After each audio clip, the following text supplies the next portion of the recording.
The Leading Wellbeing Research Festival is inspired by the idea that we can look at the most difficult challenges of our time in a way that's not dull, not tough, not depressing, that actually we can have fun in asking very difficult questions. So we're going to come to this point of we say either we go down the point of destruction or actually we find a new path.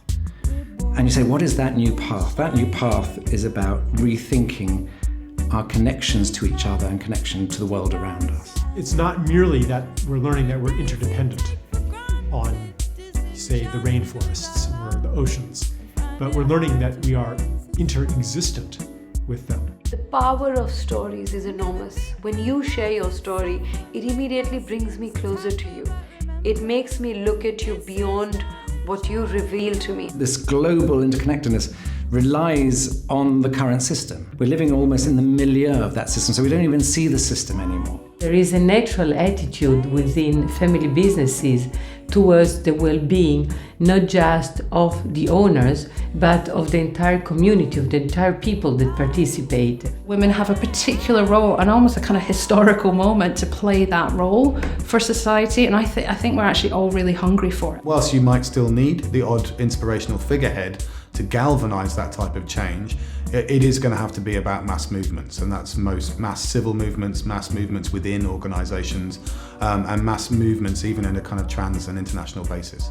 We either go one way or the other, and that has to be sort of something that's not the consciousness of individuals but the consciousness of societies. I don't think you can have a coherent vision of wellness or well-being that excludes marginalized others. These extinctions are happening to us. Without social justice, there can be no peace, there can be no well-being.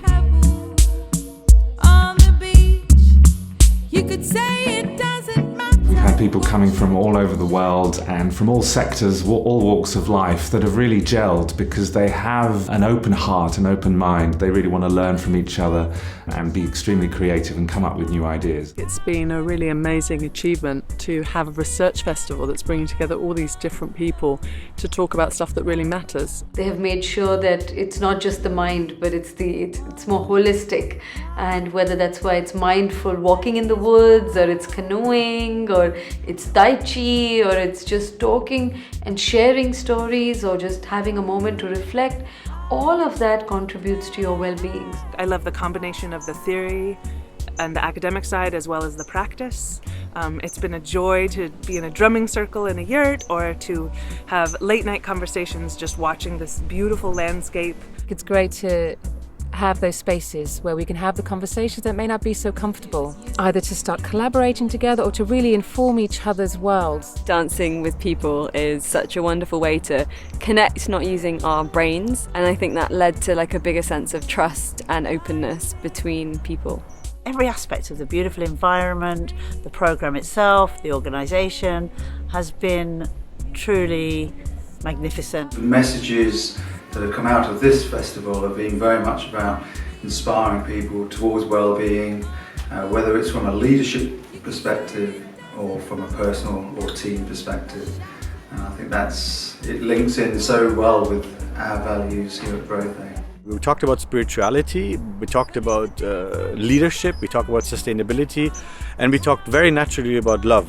And not only in very abstract terms, but to think about how we can concretely, operationally bring it to our day-to-day life to have an impact. I think one of the strengths of the festival has been the diversity of people here and the depth of dialogue that people are actually prepared to engage with around well-being. So it's not just been one event, it's been the conversation that's been the stream throughout, I think, all the interactions that I've had at the festival. It's been quite amazing. I'm really surprised that so much could have come about within a short space of time, but I think it's down to the amazing, very diverse group of people that have come together here, and I just hope it happens again next year.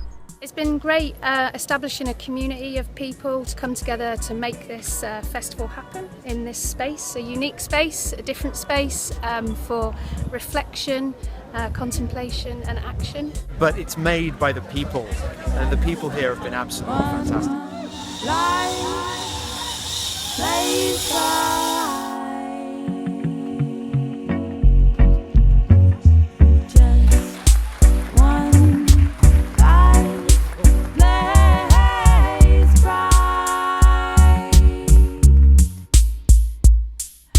is bright.